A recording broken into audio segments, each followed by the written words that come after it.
Bueno, buen día. Vamos a iniciar la clase número 3. Hoy está destinada a pensar el vínculo educativo, pero como todas las clases, vamos a hacer una suerte de rebobinar algo de lo que estuvimos trabajando durante la semana. Esta semana, sobre todo a partir de la segunda mitad de la semana, empezaron a subir ustedes al foro sus reflexiones respecto de cómo tomar como herramienta la teoría de las pulsiones para, para leer el proceso de César González. ¿Sí? Y debo decir que fui leyendo cada una de sus intervenciones casi a medida que iban llegando, porque me llegan también al celular. Entonces siempre está esa intriga de cómo ustedes van procesando, cómo van leyendo esto que sabemos que es novedoso para ustedes. Y la verdad que me interesó muchísimo cómo ustedes fueron decodificando, cómo fueron leyendo, cómo fueron haciéndose de esta herramienta. Y voy a hacer un comentario más general, sin ir a todas las intervenciones, y quizás voy a tomar alguna, no porque sea mejor o peor, sino porque me sirve para relanzar la clase de hoy, ¿no?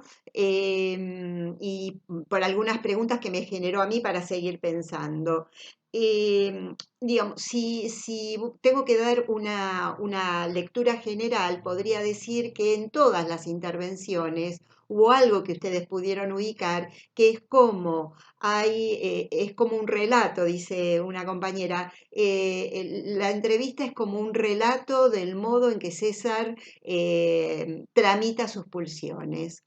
Y en este punto de la tramitación de la pulsión, en alguna intervención se plantea que dejó de satisfacerse. En realidad no es que dejó de satisfacerse, la pulsión no cesó, sino que pasó por otra vía, que es la de la sublimación, que es la que ustedes pudieron ubicar muy bien. Entonces, ¿por qué quiero detenerme en este matiz que alguien planteó en su intervención respecto de que la pulsión dejó de satisfacerse? En realidad, nunca deja de satisfacerse la pulsión, solo que encuentra otro destino y otros objetos, ¿eh? Y otros objetos. Pero aquí quiero hacer hincapié en algo que es importante, que es que quiero retomar lo que plantea la compañera, de que algo cesó, efectivamente algo cesó, que es esta modalidad de satisfacción inmediata. Entonces acá quiero introducir un detalle que después Moyano lo retoma en su clase, que es la cuestión del tiempo. Él lo retoma en otros términos porque él es un pedagogo. En los términos de la teoría de las pulsiones, lo que cambia es el tiempo relacionado con la satisfacción inmediata. Entonces, la pulsión agresiva, la pulsión mortífera, que podríamos decir con Lacan, siempre está por delante, ¿eh? Es la que primero va a salir, es la que primero va a tender a satisfacerse porque tiene una temporalidad, impulsa a una satisfacción inmediata. Entonces, esa tramitación que ustedes ubicaron, que es por la vía de la sublimación, requiere de otro tiempo, requiere de otro tiempo que es aplacar la satisfacción y demorarla, ir demorándola. Pero en esa demora lo que está en juego es la satisfacción. Queda muy claro que, o por lo menos a mí me resulta claro, que la satisfacción está en el circuito. ¿Se acuerdan el dibujito que yo les mostré la vez pasada? Está en ese circuito. Entonces la satisfacción está en el circuito, no es inmediata. Entonces el circuito que para César era este impulso a salir a robar, ¿no? Eh, pero que ustedes muy bien ubicaron, que tiene componentes que atañen a las otras dimensiones, la dimensión institucional y sobre todo la dimensión social, ¿sí? Entonces, esa temporalidad cambia porque lo que cambia es la posibilidad, al cambiar el objeto, al modificarse el objeto que va a ser bordeado por la pulsión, la satisfacción encuentra un rodeo. Entonces, ¿el rodeo dónde está? En la lectura de ese texto que justo logró engarzar con la pulsión. La pulsión, ese engarce es la pulsión que era satisfacerse como ideal incluso en la toma de rehenes, ¿no? En la masacre, en la toma de rehenes. Entonces, el objeto cambió y no fue cualquier libro ni cualquier título. Lo primero que fue atractivo para esa pulsión fue el título, Operación Masacre. ¿Sí? Operación Masacre.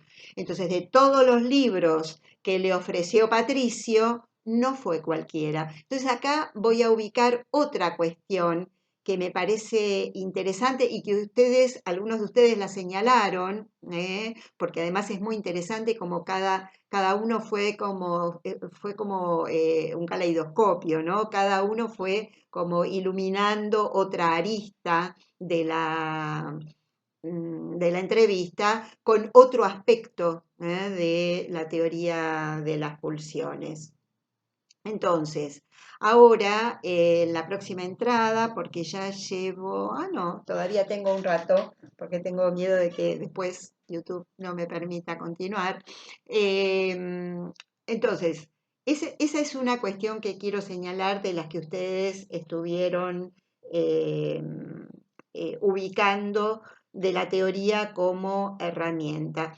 Otra cuestión que me resultó sumamente interesante que ustedes ubicaron es respecto del circuito de la pulsión, la reflexividad, ¿no?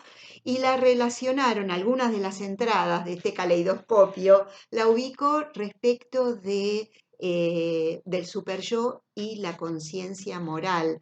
Me pareció sumamente interesante este análisis de cómo esa reflexividad, ¿no? De la pulsión, de un retorno hacia el propio sujeto, lo ubicaron en relación al superyo y a la conciencia moral. Y también le agrego algo a esto que me parece que me hicieron pensar ustedes a partir de esta intervención, que es respecto de el proceso de responsabilización del sujeto. ¿Dónde estaba él? César puede empezar a pensarse él en esa escena. Entonces ahí hay algo bien interesante también para pensar cómo ubicar que lo que empuja es lo pulsional y es allí, es en lo pulsional donde se va a rectificar algo, ¿eh? Que va a posibilitar que el sujeto pueda ir por otra vía, en este caso por la vía de la sublimación, a través de un objeto muy particular, que no es cualquier objeto, digamos, es cualquier objeto en el sentido de que es cambiar los fierros, como ustedes bien ubicaron ahí de la entrevista, cambiar los fierros por los lápices, por la poesía, por la escritura, ¿sí? Ahí es cualquier objeto, en el sentido de que la pulsión puede satisfacerse con los fierros de manera directa, ¿sí? La pulsión mortífera puede canalizarse de manera directa o puede hacer ese rodeo, ¿sí? Por esa otra vía que es la de la satisfacción a través de ese otro objeto, que es en este caso la poesía, el libro de Rodolfo Walsh, Operación Masacre, que ese es el punto de apoyo. Pero entonces ahí hay algo muy importante. No es, digamos, es cualquier objeto, como les decía, pero no es cualquiera, ¿por qué? Porque es el que justo dio en ese engarce con lo que impulsaba a ese sujeto.